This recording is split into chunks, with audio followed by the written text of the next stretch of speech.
I am teaching college algebra next semester, but if I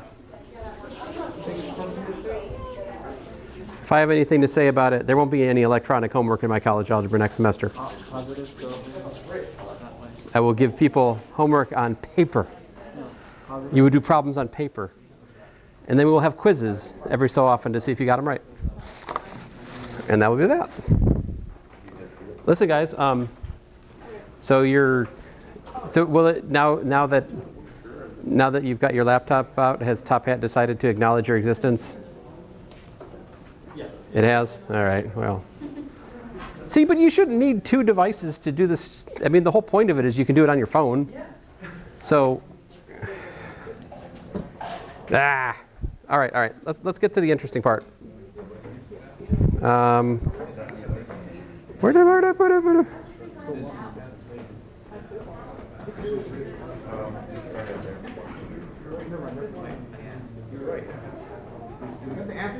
Will these be available?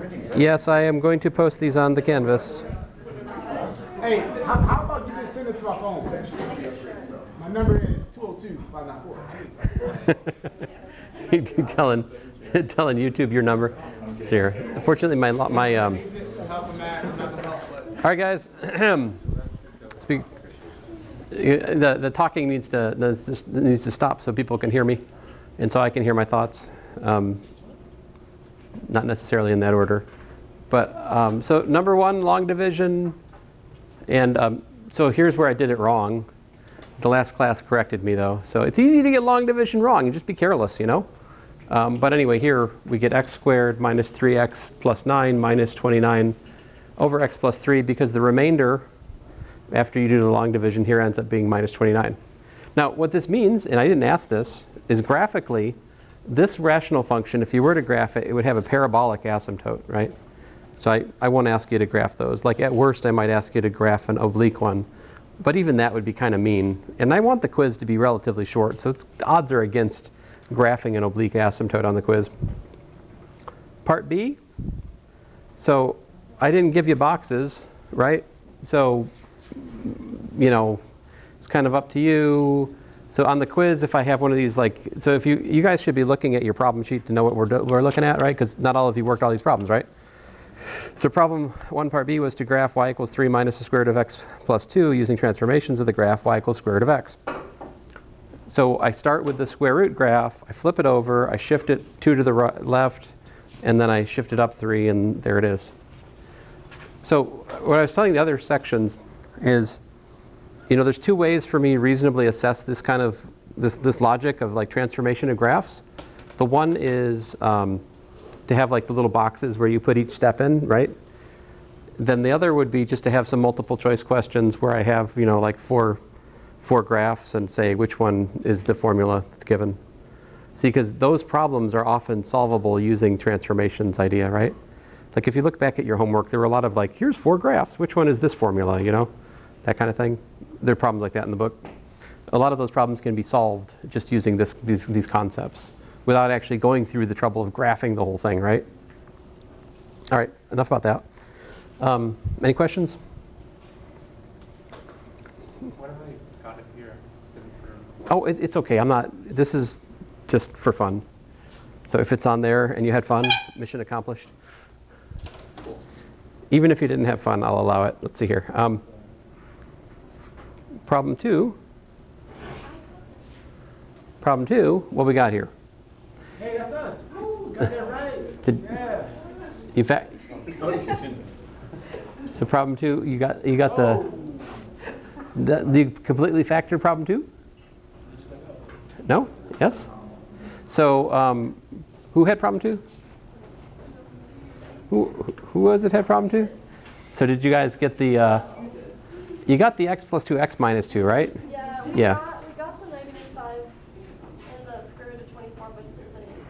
I just didn't do it right. Oh, and so you lost, like, I could be wrong numerically. No, we just didn't know what we were doing. Oh.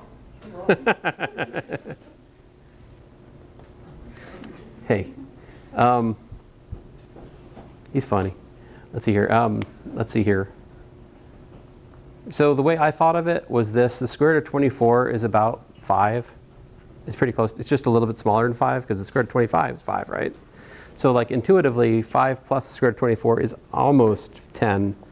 So that's like a minus 10-ish for the 0. And then the 5 minus the square root of 24 is like 5. That's going to give you a minus 5 plus root 24 root, which is just a little shy of 0. So that's why I put it here. But you could get your calculator, find the decimal for these, right? It's fine. Any questions about this?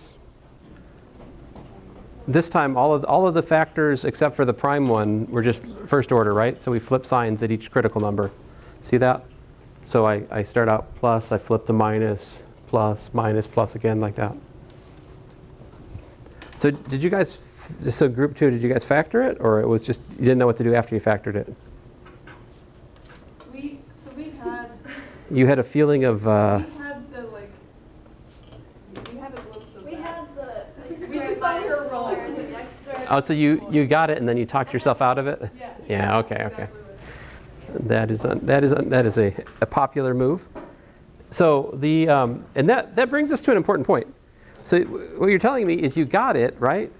And it looked, well, you got close to it, and then you didn't know what to do with it, right? No, we got the x squared minus 4 and the x squared plus 4. No, we did more than that. And then we used, and then we almost got. Almost got the 5 that plus part. square root of 24, but not quite. Not quite. But it seemed wrong, and we did not get the x plus 5. So my point to you is just like on a problem like this, it might look wrong and it might be right.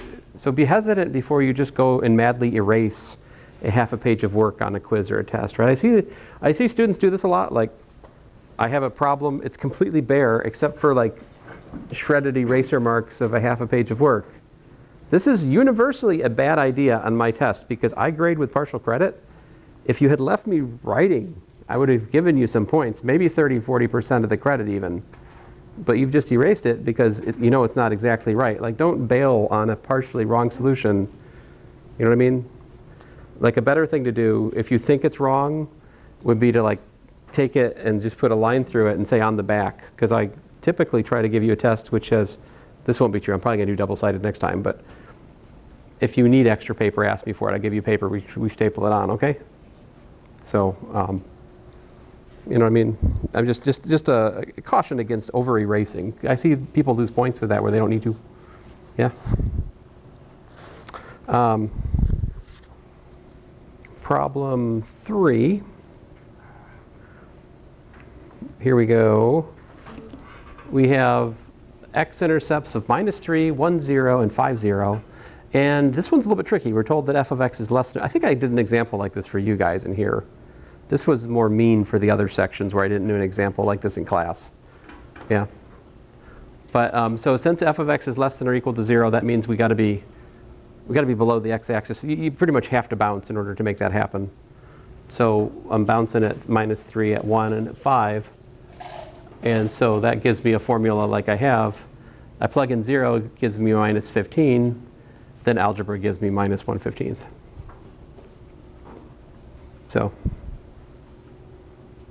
And in my graph, like, I don't know that this hump is smaller, it should be lower than that one. This is just, there's no, it's just where the marker went when I drew the shape, okay guys? It's not written in stone or anything like that. Problem 5, oh wait a minute, I didn't prop 4. Sorry. Let's get both of them. So you guys got problem 4? So someone was right about something, I guess. That's good.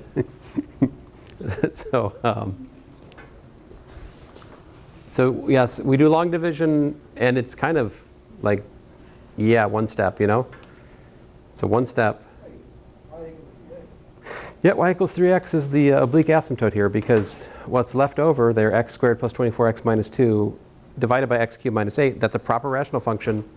That thing there goes to 0 as x goes to plus or minus infinity, and so the first part, the polynomial part, is the asymptotic feature of the graph. So what do you do with the rest of it? It is what it is. I mean, you could graph it if you wanted to, I suppose. But the remainder, what It's just there, yeah. What if you asked for the parabolic asymptote? What would we do at that time? Is it the same work? Same work, pretty much, yeah. So oblique was just extra information to throw us off. Yeah, did it work? A little bit? All right. It's kind of like using turning points in the other one rather than bounce. It made you think for a bit, right? But it's not profound. It's just, so oblique just means that the polynomial piece is a line is all. That's all that means. Now for what it's worth, that x cubed minus 8, it has a vertical asymptote, that piece has a vertical asymptote at 2, and that's it. So this thing looks kind of sort of, if you were to graph it, something like what? Like the vertical asymptote, I think, is at 2. Oh, poor playing on my part, as always.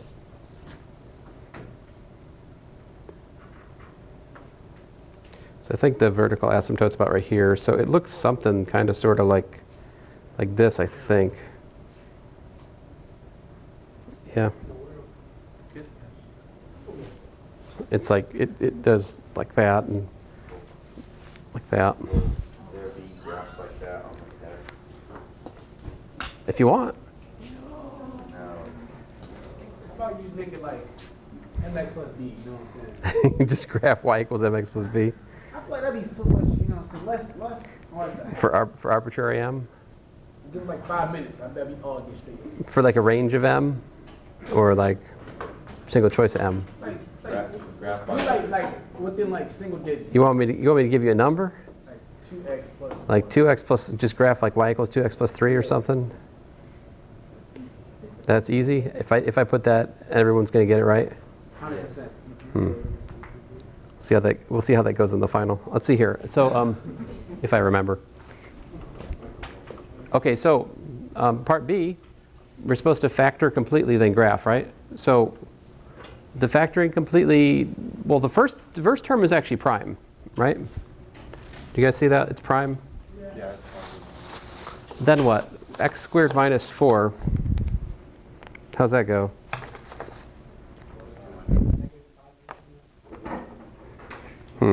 Marcus. So this x squared minus 4 is x plus 2 times x minus 2, right? And then you square that, which gives you this factor and that factor. And then the x plus 6 is just there. So I made my number line. I put my critical numbers, minus 6, minus 2, and 2 on there. And I put my signs in. I got pluses. At minus 2 at 2 it bounces. At minus 2 it bounces. And at minus 6 it crosses finally. And that gives us a graph that looks kind of sort of something like that. Yep. What do you do with the first polynomial there? Like, is there anything you get out of that? No, not really. That's the interesting thing is when you have these prime polynomials, in terms of how we graph things, you don't really see any difference. In practice, it adds wiggles in places. It could add like an inflection point somewhere or something interesting. But no, not a zero, not a vertical asymptote, none of the features that we graph. Okay. Unless you're talking about a parabola on its lonesome. In that case, we know all about what a prime polynomial looks like, right? If I was to just ask you to graph y equals this alone, then we've got a nuanced answer to that, right? We say, oh, the vertex is at, minus 2, 1. It opens upward. But only on its lonesome can we graph y equals a prime polynomial. When it's part of everything else, I mean, we can graph, but it doesn't add anything interesting to the story, is what I'm saying. That's a good question. So we don't have to graph polynomials that are on the test. You could graph this on the test. No, just the x squared plus 4x plus 5. Well, you could graph just y equals 4x, x squared plus 4x plus 5 by itself too. That'd be a parabola. All right. So could you do 504? My point to you is like here's what I'm saying. All I'm saying is this. If I gave you this problem without that prime factor at the start, it wouldn't change the shape. It would look the same. That's all I'm saying. Thank you. Okay.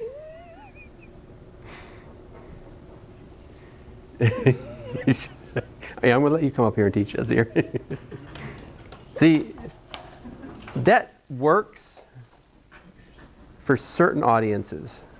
Like you can, sometimes a person is talking in class, blah, blah, blah, to their neighbor, and you go like, hey, you want to come up here and teach the class? And they'll be like, but I know full well, if I ask you to come up and teach the class, there's a chance that you'll just come up here and do it. Good, but think Yeah. about it. I Yeah. can't go today. Today I might not be early, that's the thing. It might be a little late. I probably just walk in right now. Well, don't be late next class, because we got a quiz. So you want the whole time for that quiz, right? I'll try to remember that Yeah. when I'm walking up the stairs. So for problem 5, run up those stairs. Actually, don't do that. If you hit your shin on one of those stairs, it's the worst. Every time I walk up the stairs, I fall down, so I just... Yeah. All right. Before you know it, we're going to be out of time, so let me keep going here. The last problems are hard, so we want to leave some time for those. This is just problem 5. We just do transform the volcano, shift it left 2, and then up 3, and there you go. That's not bad, right? Wow. Man, problem. Hey, wait, who got problem 5? Problem 5 was stupidly. Wait a minute. What if it was y over 1 over, or y equals 1 over You know what the thing is? I think I've forgotten the solution to write. I think when I wrote the solution to this, I think I forgot part 5b, didn't I? No. Yes, I did. So what's the solution to 5b look like? That right there, sir. That right there, sir. Right here? That right there. I think that looks right to me, actually. Well, the camera's not clairvoyant, so I kind of need to. 5b? Oh man, where am I? I can't see what I'm looking at.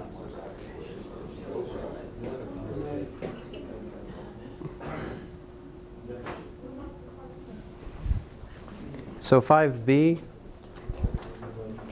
Dr. Cook, you should wear a GoPro on your head. A GoPro.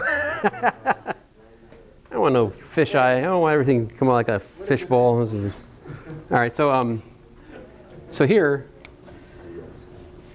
let me put it here. So this, let's explain what's going on here. This is y equals x plus 3 times x minus 2 over x plus 2 times x minus 2, right? So what we see from this is there's a hole in the graph at 2, like they put, right? Now, I'm not sure I buy it. I don't think I buy that the hole in the graph's on the x-axis, right? Where's the hole? The reduced function is x plus 3 over x plus 2. So if I plug in 2 to that, I get 2 plus 3, which is 5, over 2 plus 2, which is 4. So I should have, I'm going to draw the graph down here. So I should have, so there's a vertical asymptote at minus 2. You guys got that. Perfect. Great. And what's the horizontal asymptote here? Notice that the degree of the numerator and the denominator are equal. So that means that the leading coefficient gives me the horizontal asymptote, which is, in this case, 1. So I get y equals 1 like that. And then there's the hole in the graph at 2 5/4, which is kind of sort of like here. So I believe the graph looks something like this.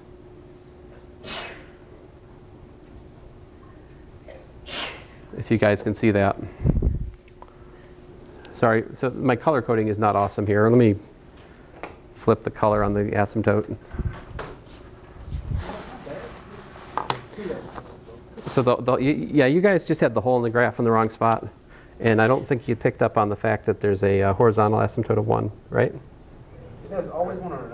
How do we figure that out? How do we figure it out? Remember, to figure out the horizontal asymptote, if the degree of the denominator is larger, the horizontal asymptote is 0. But if the degrees are equal, we can just take the ratio of the leading coefficients. That was like the trick. So here, the leading coefficients are x squared and x squared, so we get 1. Or if you do the long division, you get 1 plus something divided by x squared minus 4. So anyway, the graph kind of sort of looks like that. Sorry, I have neglected that on the solution here. I may yet add it. It depends on what happens here after class. All right, so let's go on. Problem 6.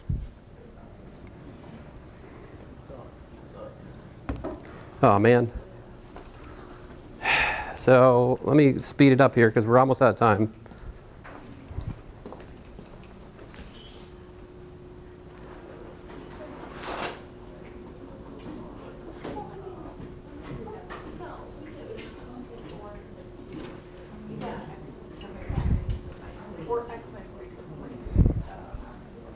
Okay, so problem 6, there are 3 answers. And I think there's a typo. Yeah, I didn't fix the typo yet. I'm going to have to rescan this. This is supposed to be a 3. So we need the sum of the orders to be 7, and we need it to bounce at -2 and 8. So the ways to do that are either to put 2 on the 2 and 2 on the 8 and 3 on the 3, or to put 4, 2, 1 or 2, 4, 1. That's the 3 different patterns we could use to get the desired data. This problem is tricky because we never had another problem where we had 3 answers, right? I don't think. Wait. From the graph, there's 3 answers to that one, yep. From the graph, you can read off that, let's see here, where's problem 7? Oh, you guys, I was hoping you had it up here. Oh well, so if you look at that, from the graph, you can see that the values of the functions are as such. I would encourage you to look at this one, all right? Let me go on here, because I don't really have much to say about that. Problem 8. 7, did I skip 7? Okay, so problem 8. There's critical numbers of 3, 1, 2/3, and -3. There's a hole in the graph at 1, so you cancel off those factors and you get the reduced function like I show up here, which shows you that the hole is at 1, -1/8. We got vertical asymptotes at -3 and 3, so the graph ends up looking something like this. Did you guys get that? Yep. You were getting there. And give it another 10 minutes. That's what it would look like, right? So I really should spend more time talking about problem 9, because problem 9 and problem 10 have an important idea, which I spent all of Friday talking about. And you guys, many of you are basically ignoring me and going and doing your homework and watching the read it or the watch it. You can't do that. They're going to tell you to do the synthetic division. It's going to confuse you unless you learn it, right? We didn't do that here. If you're finding yourself writing like little boxes with complex numbers in them, you're doing it wrong, all right? See, because there's a simple result that we can use, which is that if we have a complex 0, we get a corresponding prime factor. We just do x minus alpha squared plus beta squared, like I talked about Friday. And then once you know that, you can divide it in. And long division gives me this, but then that factor is like so, and there it is. Problem 10 was a little bit trickier. Actually, problem 10 is a lot trickier. So problem 10, there are 2 complex zeros. Each complex 0 gives us a quadratic factor. All right, so I get a quadratic factor of x squared minus 6x plus 10, and I get a quadratic factor of x squared plus 2x plus 5. Now, you could long divide those into the 5th order thing, right? And you could do 2 long divisions, but I think it's easier to just multiply the quadratics first and then divide that in. That way I only have to do 1 long division rather than 2. You could do this with 2 long divisions if you wanted to, but those long divisions would be more tedious and lengthy too. All right? So I just multiply the quadratics and I get this quartic, and I divide that quartic into the quintic like this, and it just ends up giving you x minus 1 for the other factor. And so lo and behold, we factored it like so. Now it's completely factored over the reals because those are prime factors. And to factor it over the complexes, we go back to the completed square form, and you can split the prime factors into pairs of conjugate factors. This is another thing we talked about last Friday. Right? And I also talked about it in the video from the Wednesday before that I was asking you guys to watch, right? So the graph here is kind of stupid because there's 1 critical number, so the graph is that. Yeah. Isn't that funny? Like the formulas here are so much worse. All that work. So this is part of the theme of your question, right? the quadratics don't matter. In some, I mean, the prime parts don't, for the graphing, don't really matter. Problem 11. Problem 11 actually is something that's much more likely for the quiz or test because it's just, you're given data about a parabola and asked to find the formula, either the vertex or the x-intercepts, and I give you a y-intercept as well to figure out the constant in the front.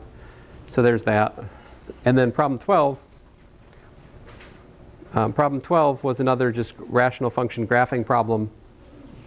And again here, notice that the top and the bottom both have degree 4, which means we can take the ratio of the leading coefficients to get the horizontal asymptote, in this case of 1.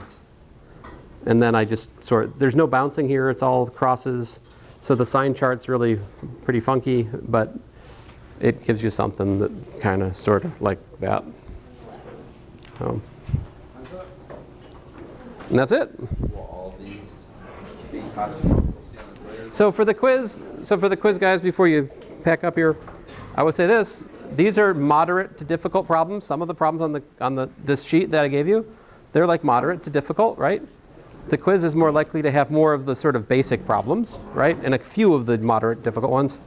But this is pretty indicative of the material on the quiz, yeah.